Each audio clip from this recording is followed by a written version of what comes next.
Yo, what is up, guys? UpLyft Knightt, having a great day so far. So I do apologize, guys. It has been a little bit. I've been using my other YouTube account, Spider Loki, and I kind of post like videos about movies and stuff on that channel. So if you guys want to subscribe to that, I'd really appreciate it. So basically, yes, I have two channels, so I'm gonna try and keep on both. But yeah, that's why I haven't been active really on this channel.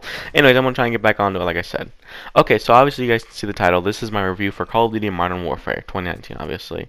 So I'm gonna be honest, guys. There is a lot of pros and there's hardly any negatives. So you guys should be excited for this one. Okay, so I'm just gonna start with the pros, and yeah, we'll get started right now. Okay, we'll just start it in general, and that is the campaign. Okay, the campaign is absolutely fantastic for the most part. The missions are really solid for most of them. They're always like really distinctive, and there's like a lot of different ones, and like a lot of them are memorable. To be honest, I feel like a lot of the Call of Duty missions now or recently have not been memorable, and like past Call of Duties, and now in this game it's like even it's awesome. Like I don't want to spoil the campaign, but I'm just saying go play it. All the characters in the game are very relatable, and you feel sympathy for them. And honestly, it's really crazy. Like just some of the things that happen in the campaign. Just go play it, okay? And they have this next one is the graphics. The graphics, I think if I'm not mistaken, this was a new engine for the first time in a really long time that Call of Duty's ever had, and it really shows in this game. Everything in this game looks so much more vibrant and more detailed, and it just looks great.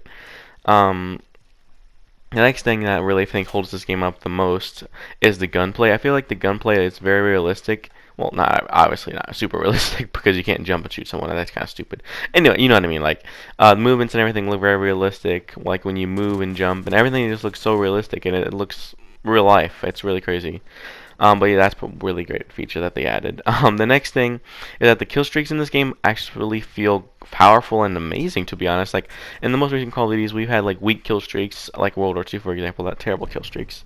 But in this game, you have like really powerful kill streaks, and they're very different too. Like there's some of them that are kind of different, and I really enjoy that feature that they added. They took a chance, you know what I mean?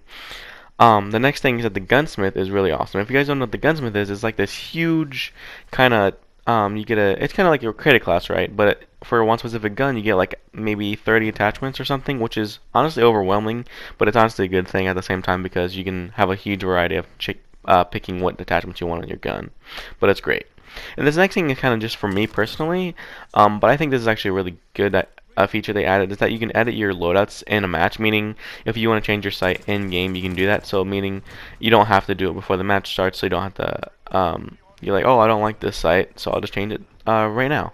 And when you die, it'll change to that next site or whatever attachment you want to change. You know what I mean? So I think that's a great thing, so you don't have to come back a next game and then change it. And then even if you don't like it, then you kind of get screwed over again. So it's just a good feature.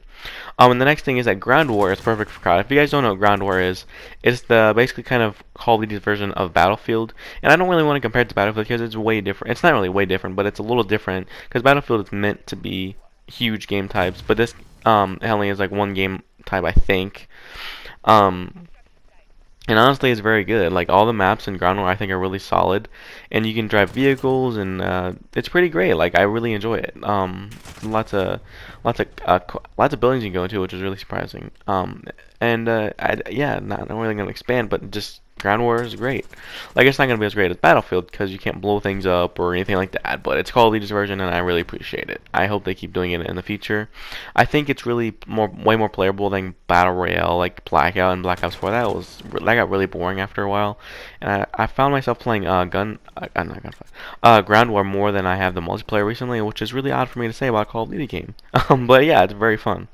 The next thing is Gunfight, which is actually really fun. Even by yourself, it's actually very fun because it's only, if you guys don't know what it is, it's also a 2v2s, and each round you guys get the same guns, and you guys just gotta compete against each other. It's like kind of like game battles, but Call of Duty already gives it to you, which is awesome. I really enjoy it, and they're very fast paced too. So if you're trying to like go to school or something, play Gunfight, you'll be having lots of fun. Um, and the next thing is probably one of these next few things that I might have mentioned are like the best things that it has going for it. Not that these other things that I mentioned before wasn't, but like these things are my favorite things that they have.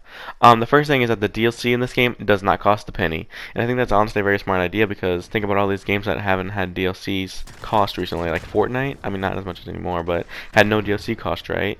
And it was so popular for a long time. Same with like GTA 5 when it was popular, no, it didn't cost anything. Like all these DLC games that had no currency. You know what I mean? So it was honestly a very smart idea because I think it's going to attract more players because if they can't pay for it, they don't have to, you know, not like recent Call of Duties, which is great. The next thing is no microtransactions. That kind of follows at the DLC that's free, but I meant like supply drops or anything like that. And I don't know if it's going to be added. I hope it doesn't, but I feel like it might be. But as of right now, it's currently not added, which is great.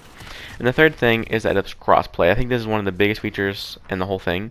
Crossplay is a huge feature that I feel like every game should have now, because if you don't have an Xbox or if you don't have a PlayStation or a PC, you can just play with your friends. Like it's great. Like it's such a great feature, and it's pretty self-explanatory why it's great.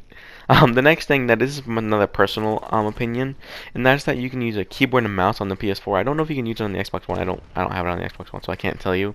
But using keyboard and mouse on PS4 is great for me personally because I want to get my aiming better and practice a little bit more in keyboard and mouse and stuff like that, which is great for me. Like I said, only thing I wish you could change about that though, or actually never mind. I was thinking a different game. Never mind. The next thing is that there's missions or challenges, what do you want to call them, are extremely fun and easy to do. I was actually doing challenges and stuff earlier, and honestly, like you can just grind through them and have lots of fun with it. Like they're not too difficult where you're like get frustrated for the most part. They're pretty easy, not easy, but you know, challenging, but not too challenging is what I'm trying to say.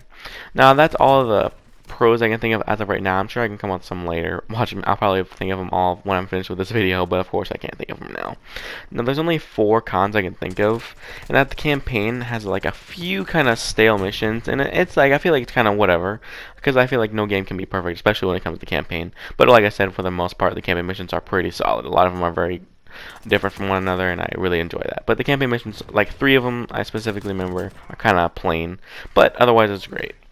In the multiplayer specifically side, there's a lot of campers, and there's a decent amount. Like I'd say about 60% are campers. It kind of sucks to be honest, and I don't like that feature, but I feel like you can just get around it, which is whatever. But you know, it's a con obviously. The next thing is that the maps I feel like are not very memorable, specifically on the multiplayer side, not ground war. On the multiplayer side, the ground war, I mean, oh my god, I'm confusing my words here. The maps on multiplayer are not very memorable, but they are extremely fun to play. I will say that they're pretty fast-paced for the most part. Even if they're bigger maps, they're like very intense at times. It's really weird, but I think they're good maps, just not very memorable. Like if I were to say, "Oh, you want to play this map?" I couldn't think of what map to play because, like, an example, I'm meaning, like on Black Ops 2, 3, and 1, we all had Nuketown. Like, oh, you want to play Nuketown? Or on Modern Warfare 2, you want to play Rust? Like, and when I think about this on this game, I can't think of a map I would play on for like fun. You know what I mean? The last thing I really kind of bothers me is that people just abuse the claymores. They place them everywhere on this game, and it kind of is annoying because you don't see it coming. But I feel like that's kind of the point, kind of that's the point of a claymore, to irritate people. But yeah, guys, that is it for my review of the game. So if you guys are wondering, my final rating for the game is a 9 out of 10. If you guys are also wondering, I have not played Special Ops yet because I've been having so much fun with the other 2 game modes. So yeah, hopefully you guys enjoyed my review. And yeah, hopefully you have a great rest of your day. Peace out, guys, and I hope to see you guys soon. Oh, if I stay active. Probably not. No, I'm kidding. I'm going to try my best, guys, to stay active for y'all. And hopefully you guys have a great rest of your day, like I said twice already. And peace out.